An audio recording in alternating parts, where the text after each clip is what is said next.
Bonjour et bienvenue sur cette nouvelle vidéo de mes chers moutons dans laquelle nous allons parler de la réserve parlementaire. Donc la réserve parlementaire, qu'est-ce que c'est? En gros, c'est une somme allouée par les parlementaires sous forme de subventions et servant à financer des associations ou à financer des investissements de collectivités locales. En moyenne, ça représente à peu près 130 000 € par parlementaire qui sont alloués chaque année, ce qui représente un nombre total de 10 000 subventions. Donc en faisant un bref calcul, sachant qu'il y a actuellement 348 sénateurs et 577 députés, donc 925 parlementaires, la réserve parlementaire représente un poids total sur le budget de l'État de 120 250 000 €. La réserve parlementaire, quels moyens de contrôle? Donc la réserve parlementaire est souvent jugée comme manquant de transparence et étant manipulée par les lobbyistes. La loi du 11 octobre 2013 relative à la transparence de la vie publique a imposé la transparence de la réserve parlementaire. Depuis, on retrouve autant sur le site du Sénat que sur le site de l'Assemblée nationale un tableau des subventions décidé par chaque parlementaire.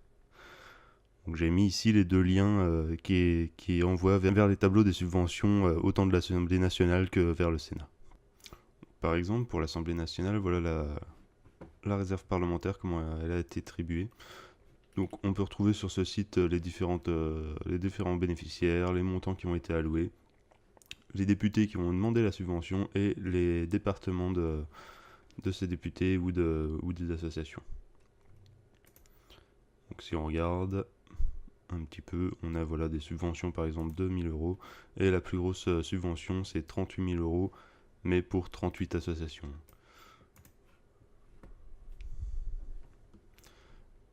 Si on regarde la même chose pour le Sénat, on voit un tableau qui est relativement similaire. Donc avec les associations bénéficiaires, les montants en euros, le sénateur ou la sénatrice qui a proposé la subvention et la localisation du bénéficiaire. Donc là pareil, si on regarde les plus petites subventions, ça se compte en centaines d'euros ici.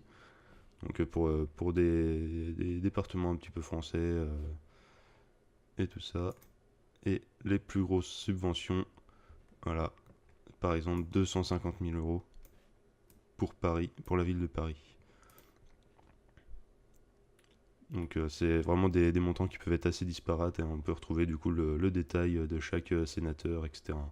Donc là c'est 250 000 €, on voit d'ailleurs que c'est une dotation institutionnelle, donc c'est une sorte de groupement, on va dire, c'est pas un seul et unique député qui l'a pris en compte. Par contre si on regarde, un seul sénateur, pardon.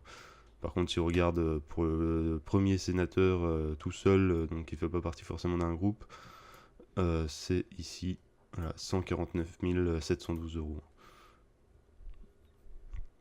Mais on voit que de toute façon, voilà, les sommes sont assez conséquentes. On a des 100 000 €, etc. Et ça va vraiment sur tout type d'association. Donc ça va autant pour, par exemple, là on voit pour des villes que pour des associations. Là, par exemple, on voit les Restos du Cœur. Donc ça concerne un petit peu tout et n'importe quoi, on va dire, que ce soit des associations ou des collectivités locales.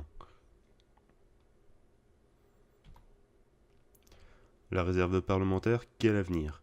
Alors le projet de loi rétablissant la confiance dans la vie publique prévoit de mettre fin à la pratique de la réserve parlementaire. Donc où en est-on dans cette loi? Le Conseil constitutionnel a été saisi d'un recours par au moins 60 députés le 9 août et d'un second recours par le Premier ministre le 10 août. Il faut donc attendre l'avis du Conseil constitutionnel avant que la loi ait une chance d'être promulguée. Donc pour rappel, le projet de loi a été proposé dès le 14 juin 2017 et c'était une mesure qui fait partie du programme d'Emmanuel Macron. Donc normalement, si le projet de loi va à son terme et est promulgué, la réserve parlementaire devrait prendre fin, tout simplement. Voilà, c'est tout pour cette vidéo, merci d'avoir regardé jusqu'à la fin. Comme d'habitude, si vous avez apprécié cette vidéo, n'hésitez pas à vous abonner, à liker, à partager ou même à laisser un petit commentaire. Puis à bientôt pour la prochaine vidéo, et d'ici là, portez-vous bien.